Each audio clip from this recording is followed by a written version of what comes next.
Caia o seu sangue sobre nós e sobre os nossos filhos. Mateus 27, 25.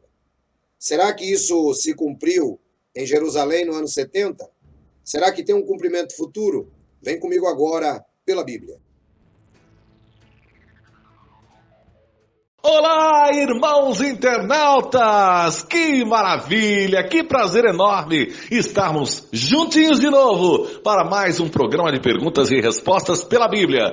Que o Senhor Jesus abençoe a todos. E no programa de hoje vamos responder a pergunta que foi feita pelo irmão Eric de Lavras, Minas Gerais. Olá, Mauro, que bom estarmos juntos mais uma vez. E agora pela Bíblia. Olha, uma pergunta bastante interessante. Naquele momento que os judeus dizem isso, existe ali um cenário de medo, existe um cenário de confusão, existe uma destruição do justo, como disse o apóstolo Pedro. Nós observamos que Pilatos ele também está temeroso. A mulher dele disse, olha, cuidado, você está mexendo com um homem justo. Mas a multidão, ela quer ver o sangue de Jesus porque eles estão sendo instigados pelos principais sacerdotes. Para que nós possamos entender esse texto perfeitamente, é necessário que nós venhamos a considerar algumas outras passagens bíblicas que são correlatas desse texto e, ao mesmo tempo, do conhecimento daqueles líderes religiosos. Bem, algumas explicações têm sido dadas. Alguns cristãos sinceros acreditam, por exemplo, que isto tornou-se uma maldição e cumpriu-se no ano 70 da nossa era. Outros acreditam que isso ainda se dará à frente quando todas as pessoas comparecerão diante do tribunal de Cristo. E ainda outras acreditam que foi a rejeição total dos judeus. Bem, vamos considerar então essas três possibilidades mediante a Bíblia. E aí eu acredito que vai ficar muito mais fácil quando nós caminhamos pela Bíblia.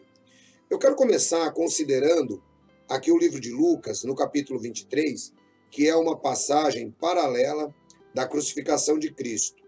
Lucas capítulo 23, a partir do versículo 24, está escrito: Então Pilatos julgou que se fizesse o que pediam, e soltou-lhes o que fora lançado na prisão por uma sedição e homicídio, que era o que pediam, porém entregou Jesus à vontade deles. Bem, aqui Pilatos ele solta Barrabás e entrega Jesus. E quando iam levando, tomaram um certo Simão Cirineu, que vinha do campo, e puseram-lhe a cruz às costas para que a levasse após ele, Jesus. E seguia-o grande multidão e povo de mulheres, as quais batiam nos peitos e o lamentavam. Porém, Jesus, voltando-se a elas, disse: Filhas de Jerusalém, não choreis por mim, choreis antes por vós mesmas e por vossos filhos. Porque eis que hão de vir dias em que dirão: Bem-aventuradas as estéreis, e os ventres que não deram à luz, e os peitos que não criaram. Então começarão a dizer aos montes: Caem sobre nós, e os outeiros cobri-nos. Porque se ao madeiro verde fazem isto, o que se fará ao seco?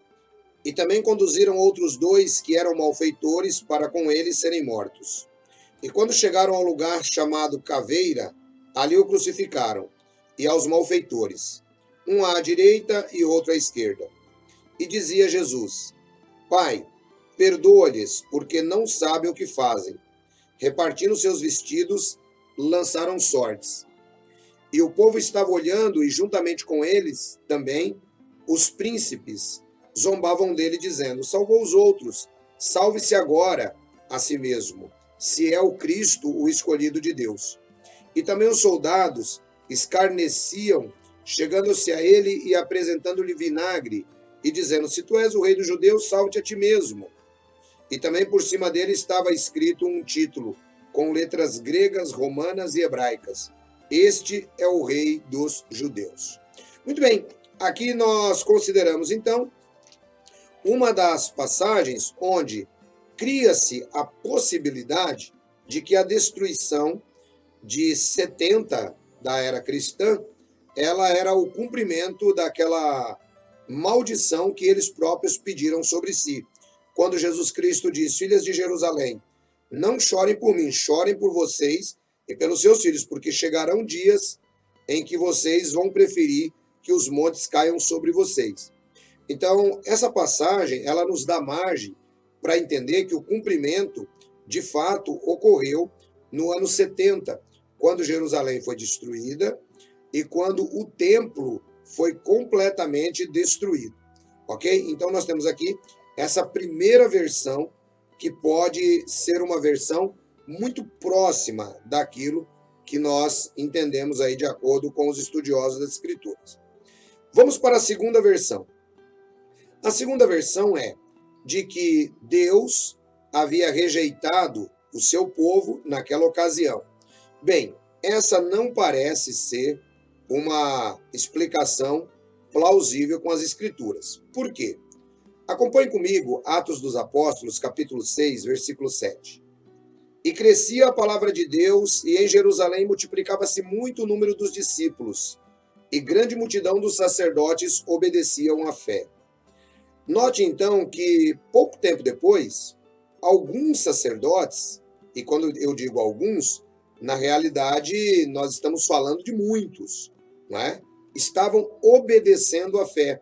Ou seja, aquelas pessoas que muitos deles até participaram naquele momento, que pediram a crucificação de Cristo, agora estavam obedecendo à fé. Isso nos faz lembrar aquelas palavras de Jesus: Pai, perdoa-lhes, porque eles não sabem o que fazem. Claro que a responsabilidade, conforme nós dissemos, pode ter vindo sobre eles em 70, mas o perdão de Jesus aqui é um perdão apontando mais à frente. Tanto é que esses aceitaram a fé. O apóstolo Paulo, no livro de Romanos, no capítulo 11, versículo 1 e 2, Paulo diz assim: será que Deus rejeitou o seu povo? De maneira nenhuma, porque eu também sou da tribo de Benjamim. Então não parece correto, mediante as Escrituras, que esse texto faça com que essa maldição recaia sobre Israel, a ponto de Israel ter rejeitado o Messias e ter sido rejeitado por Deus. Aliás, o apóstolo Paulo, no capítulo 11 de Romanos, ele explica que houve um endurecimento de Israel para que nós pudéssemos ser salvos, como sendo os gentios.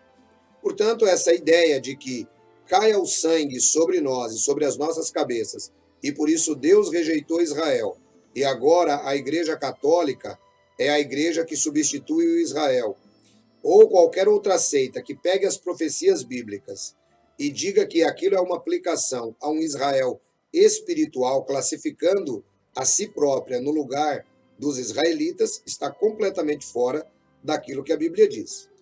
Bem, agora qual era a validade dessa maldição auto-infligida? Veja, ali estavam tratando os sacerdotes, ali tinha líder religioso que conhecia muito bem as Escrituras, e tinha o povo, que é manipulado, como sempre. Qual era a validade disso?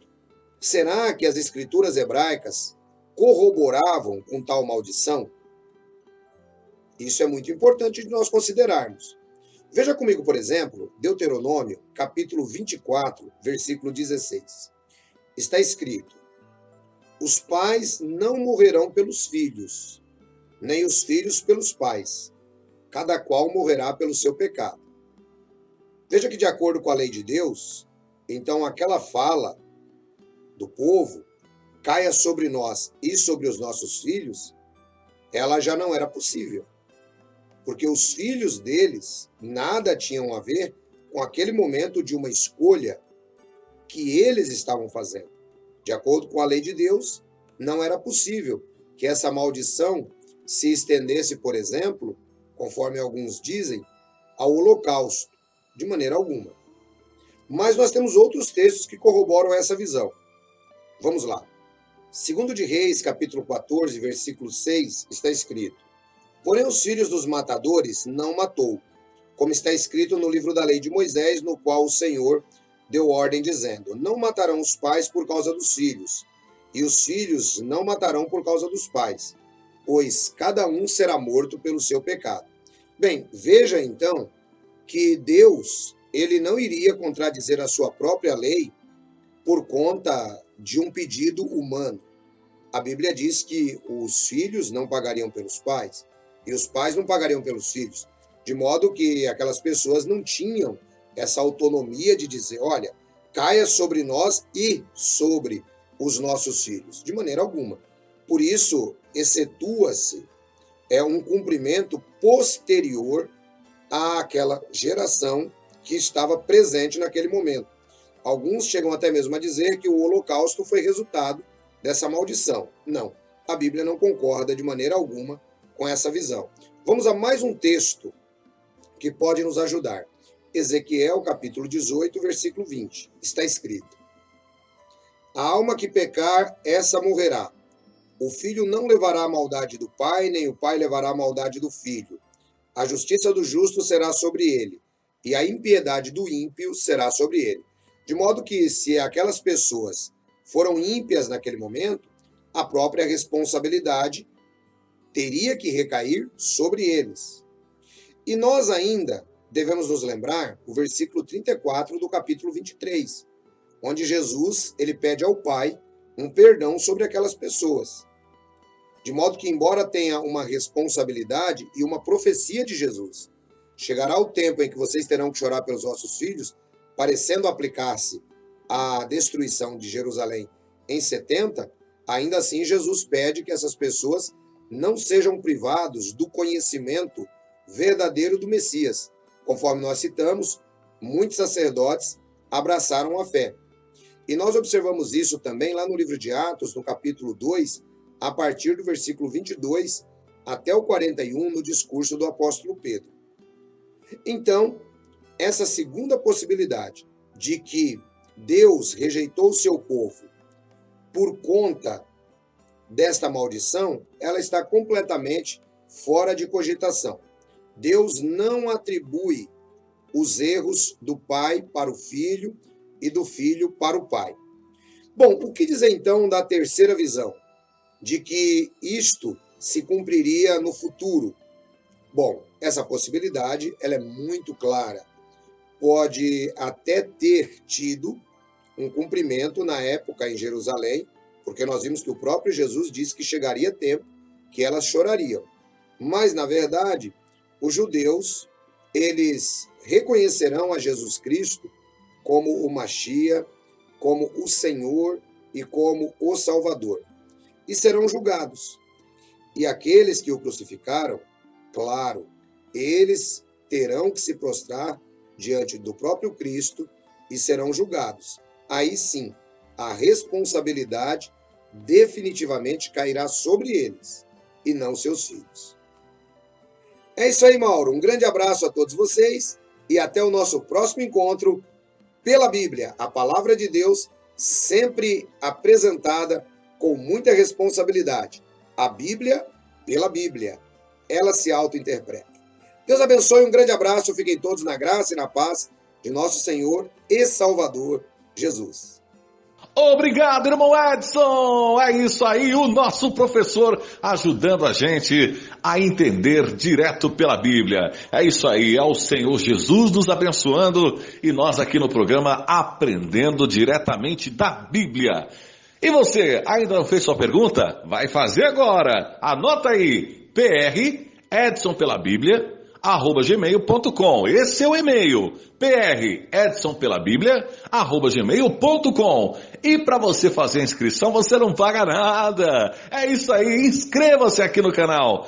Inscreva-se, agora você vai lá no sininho, acione o sininho, assim você recebe todas as notificações e, claro, dê o like, dê o joinha. Você, com o joinha, você faz o nosso programa chegar a muito mais pessoas. É isso mesmo.